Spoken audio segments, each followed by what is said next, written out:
Om Swastiastu, selamat siang rekan-rekan semuanya. Perkenalkan, nama saya Ibu Dogo Sawitra. Saya adalah mahasiswa Yoga Kesehatan semester 5 sore.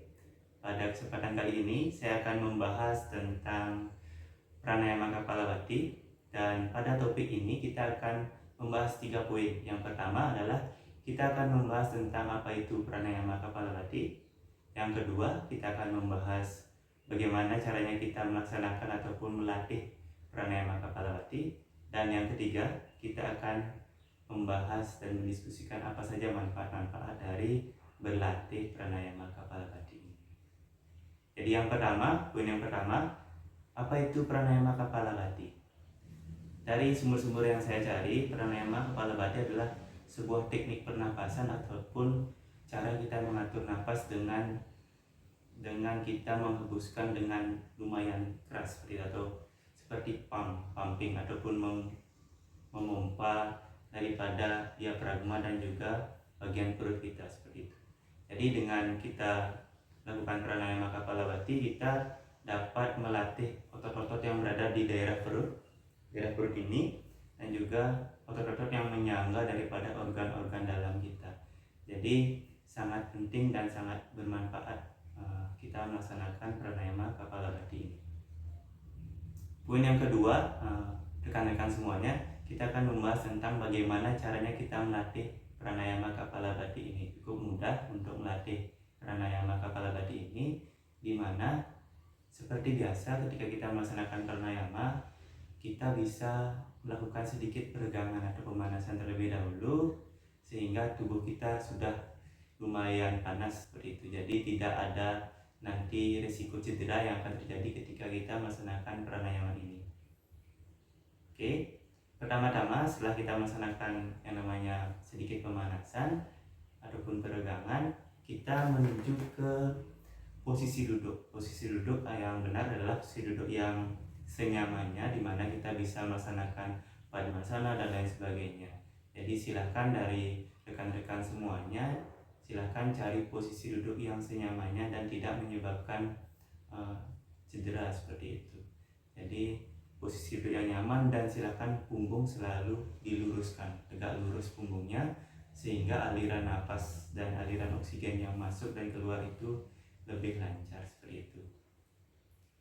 Yang kedua, kita akan mulai menegakkan posisi dada ini sejajar dan juga tidak tegang, tegak tetapi tidak tegang seperti itu. Setelah itu kita akan mulai letakkan telapak tangan kita, kedua telapak tangan kita di atas kaki kita seperti itu, di atas persilaan kita, dimana kita bisa melakukan seperti ini ataupun bisa melakukan mudra seperti ini. Jadi cukup mudah, dan setelah itu kita akan mulai untuk fokus dan memfokuskan kesadaran kita ke area bagian perut ini. Jadi silahkan bisa menutup mata boleh, dan silahkan fokus kesadarannya tertuju kepada bagian perut. Bisa mengambil nafas normal terlebih dahulu. Itu. Jadi silakan mengambil nafas normal terlebih dahulu sebelum kita melaksanakan yang namanya pranayama Kapalabhati. Mulai dengan pumping, inhale dan exhale, di mana menghirup dan juga mengeluarkan oksigen seperti itu. Jadi silahkan kembali cari posisi seperti ini. Silahkan ketika kita menghirup udara atau inhale, kita bisa rasakan dan kita bisa lihat bagian perut kita itu mengembung, dan ketika kita mengeluarkan udara atau exhale, perut kita itu sedikit mengempis seperti itu. Jadi itu adalah salah satu kunci untuk melihat bagaimana kita bisa melaksanakan pranayama Kapalabhati ini. Kita langsung praktekkan. Kita taruh tangan di persilaan seperti itu. Setelah itu kita bisa menutup mata dan mulai menarik dan menghembuskan nafas secara perlahan. Baiklah, setelah kita mengetahui bagaimana posisi kita duduk dan bagaimana cara kita menghirup dan mengeluarkan nafas, itu, seperti itu.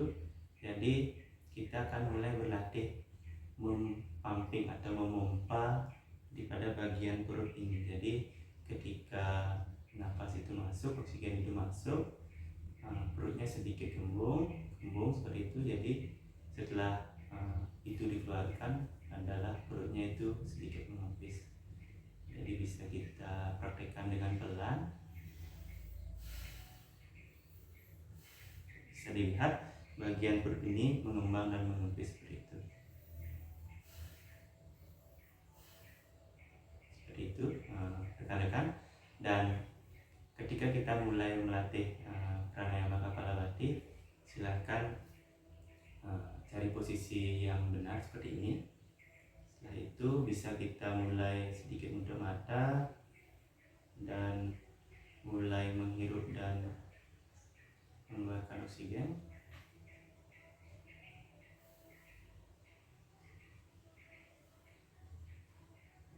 Ketika kita mulai ingin mempamping atau memompa dari pernapasan kita itu, kita tarik napas panjang lalu lakukan pumping sekitar 15-20 repetisi dengan pelan terlebih dahulu. Jadi dimulai dengan perlahan sekitar 15-20 repetisi. Silakan cari posisi yang nyaman, tutup mata dan mulai bernafas dan mulai pumping.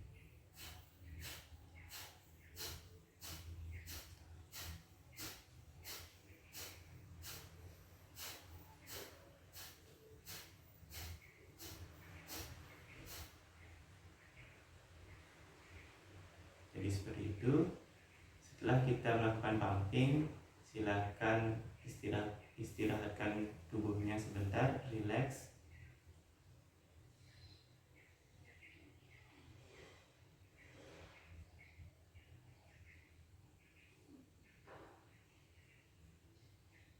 Baiklah.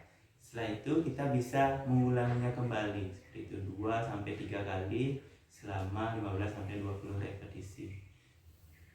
Selanjutnya kita akan membahas poin yang ketiga, di mana apa saja sih manfaat-manfaat dari kita belajar pranayama Kapalabhati ini.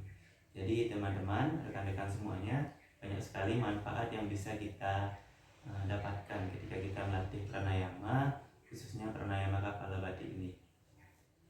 Jadi yang pertama, untuk manfaatnya adalah kita itu bisa membuat tubuh kita menjadi lebih hangat dan melepaskan toksik atau racun-racun yang ada dalam tubuh kita, seperti itu.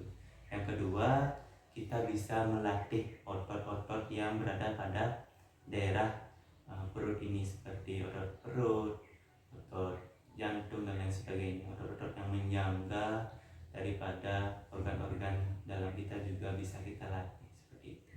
Kita bisa menurunkan berat badan seperti itu dengan melatih pranayama Kapalabhati ini. Selain manfaat yang saya sebutkan tadi, ada juga banyak sekali manfaat lain seperti meningkatkan sirkulasi darah, meningkatkan pencernaan kita. Jadi pencernaan kita menjadi lebih lancar seperti itu, sehingga nanti toksiknya menghilang, tubuh kita menjadi lebih berenergi karena prana yang masuk, oksigen, makanan yang masuk itu bisa kita cerna dengan maksimal, sehingga tubuh mendapatkan energi yang maksimal juga.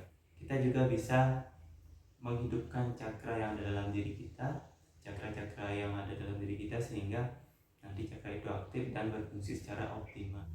Sebelum kita ke kesimpulan, ada beberapa poin tambahan yang ingin saya sampaikan. Jadi untuk melatih pranayama Kapalabhati ini ada beberapa orang ataupun kondisi yang tidak diperkenankan ataupun belum bisa melatih teknik pranayama Kapalabhati ini. Yang pertama adalah orang-orang yang menderita sakit jantung, seperti itu. Jadi dengan sakit jantungnya kita tidak bisa langsung melatih dengan kondisi orang yang normal. Jadi kita harus menyesuaikan, bahkan kalau belum itu parah sakit jantungnya, kita tidak anjurkan untuk melatih pranayama Kapalabhati ini karena terlalu berisiko. Selain itu, orang-orang atau ibu hamil dan ibu yang baru selesai melahirkan belum genap sebulan itu tidak diperkenankan untuk melatih pranayama ini karena bisa mengakibatkan cedera di bagian perut dan juga rahim. Baiklah, sekarang kita akan menuju ke kesimpulan, di mana pranayama Kapalabhati ini merupakan salah satu pranayama yang sangat bagus untuk dilatih. Seperti itu. Jadi manfaatnya sangat banyak dengan kita melatihnya secara teratur. Jadi kita bisa mendapatkan manfaat kesehatan, bisa melatih otot-otot yang berada pada bagian perut, bisa melatih otot yang menyangga organ-organ tubuh kita sehingga kita bisa mendapatkan kesehatan yang maksimal. Ada juga beberapa poin di mana kita perlu memperhatikan beberapa kondisi saat kita ingin melatih teknik pranayama ini, di mana jika ada orang yang menderita sakit jantung, ada orang yang baru selesai melahirkan seperti itu, jadi tidak dianjurkan untuk langsung melatihnya secara ekstrim ataupun diperlakukan sama seperti orang-orang yang tidak menderita penyakit seperti itu. Jadi perlu dikondisikan untuk melatih pranayama Kapalabhati ini. Jadi manfaatnya sangat banyak dan semoga apa yang saya sampaikan itu bermanfaat untuk rekan-rekan semuanya. Tidak lupa saya ucapkan terima kasih karena sudah menyaksikan video ini. Saya tutup dengan mengaturkan Parama Santi. Om Santi Santi Santi Om. Terima kasih.